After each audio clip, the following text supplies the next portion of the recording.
God, if you're truly real, I need you to come see about me.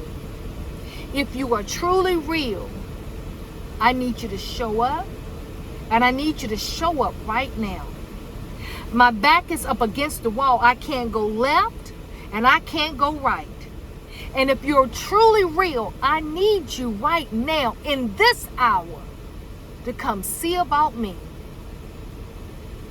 This is my testimony of when God shown himself to be real in my life. So I'm going to give you some context about what was going on.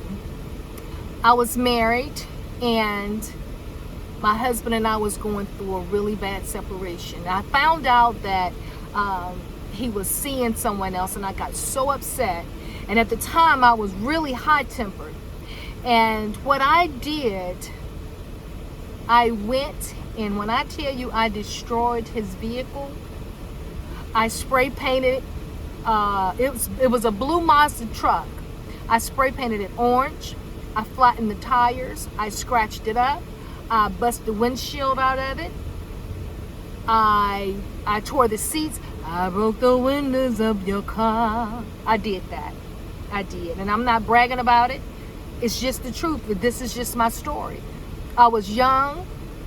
I was 20, 24, 25. Hot-headed. And I was hurting, and I wanted to make him hurt as well. And I was in the church. But I think at that moment when I found out the infidelity was going on, I literally lost it. I literally forgot about God and praying to him like I was going to handle this on my own. Well, I went ahead and I destroyed his vehicle, destroyed his property. Now, his property, his mom had co-signed for him to get this truck before we even got married. So when I destroyed his truck, they took a warrant out on me, and we go to court. And when we go to court, the judge found me guilty. He didn't care about what was going on. He said, you really need to control your emotions, ma'am. And they had the damages of the truck, and it totaled about $6,000, about right at $6,000. And now, mind you, we had just moved into our newly built home, and we had been living there probably about maybe a year, right? And so that's another story for another day. But anyway, the judge had found me guilty. I had to pay him to get this truck back restored. And I didn't have $5,000. And at the time, I had got my credit straight. I was making the house payments on time. And I didn't want to be late on anything. I had my kids in private school. And oh my God, when they told me that they was going to garnish my wages if I didn't have this paid in a certain amount of time, I started having anxiety attacks. I just lost it. And I was in my bedroom. I will never forget it. I was in my bedroom trying to figure out how in the world was I going to get this money to pay this man for the damage that I did to his vehicle. I'm crying and I'm talking to God like, you knew what was going on and you knew this day was going to come before it came. I don't have the money. I need you to just fix this thing. And I went over to the window and I looked out and I looked up towards heaven.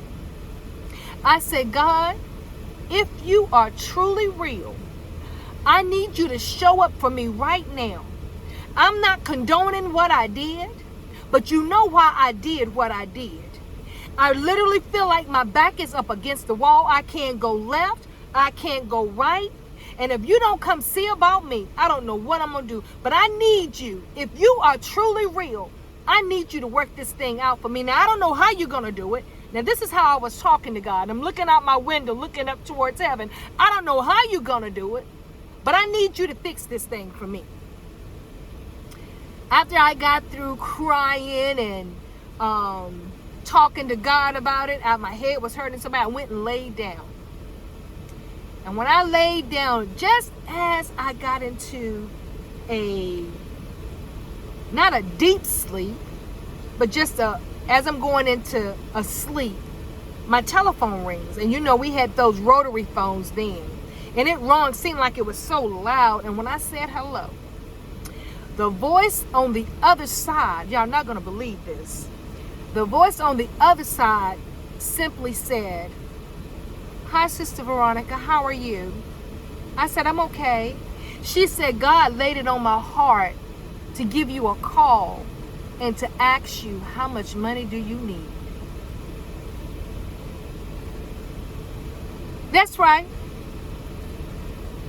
The way I'm looking at you in this camera, I said, "What?"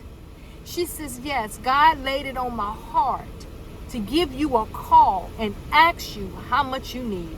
And when she said it the second time, I broke down crying. I jumped out of the bed, laid the phone down, and went and looked out the window and said, "Oh my God, you are real. Oh my God, Jesus, you real." I got back on the phone and I was telling her what had happened. And I'm crying, and she said, "Listen, get yourself together." She called her husband Daddy. She said, "Get yourself together. Me and Daddy got the money here waiting for you. Don't walk out of your house all upset because you don't want people to see you like that." And in that moment, I said, God loved me enough. Even though I did what I did, right? And not condoning what I did, God still showed up.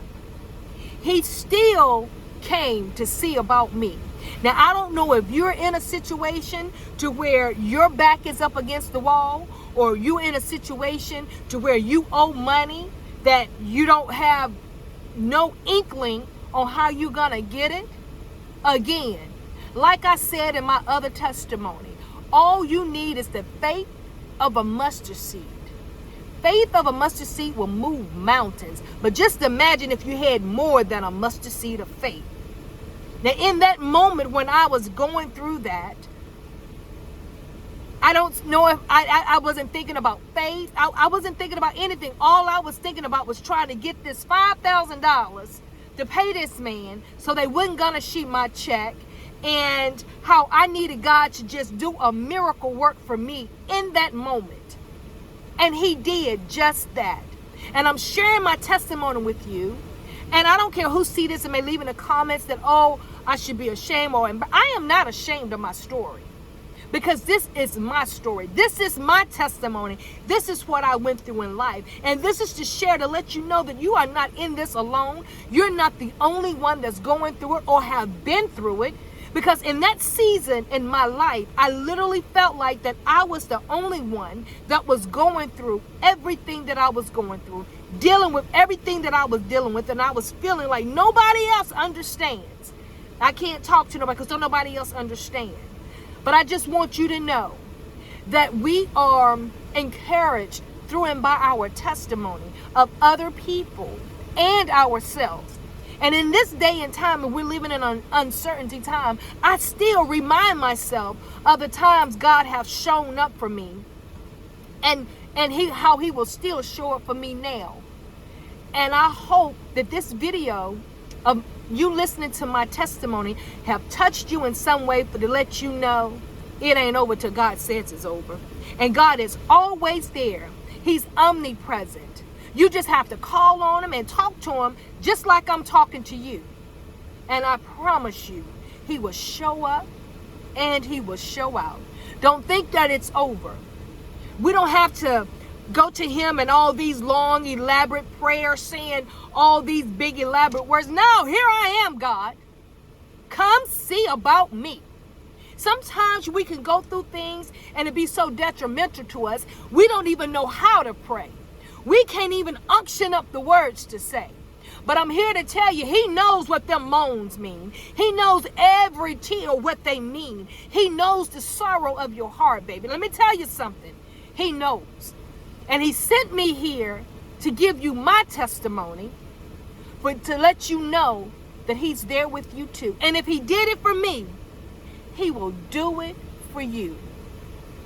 Y'all be blessed. If this video have resonated with you, please leave a comment below and say, "God, come see about me," or say whatever you want to say. But just let me know that you saw this video and it resonated with you. And if it don't resonate with you, and if you know somebody else that this video could help, please share it. And yes, my testimonies that I'm sharing are raw and unfiltered. I'm not editing these videos. I'm just giving it to you how I'm feeling it in the moment. Just telling you my story in hopes that it would help you through your journey, and then you will be able to tell your story. So be blessed and stay tuned for the next testimony. Y'all be blessed.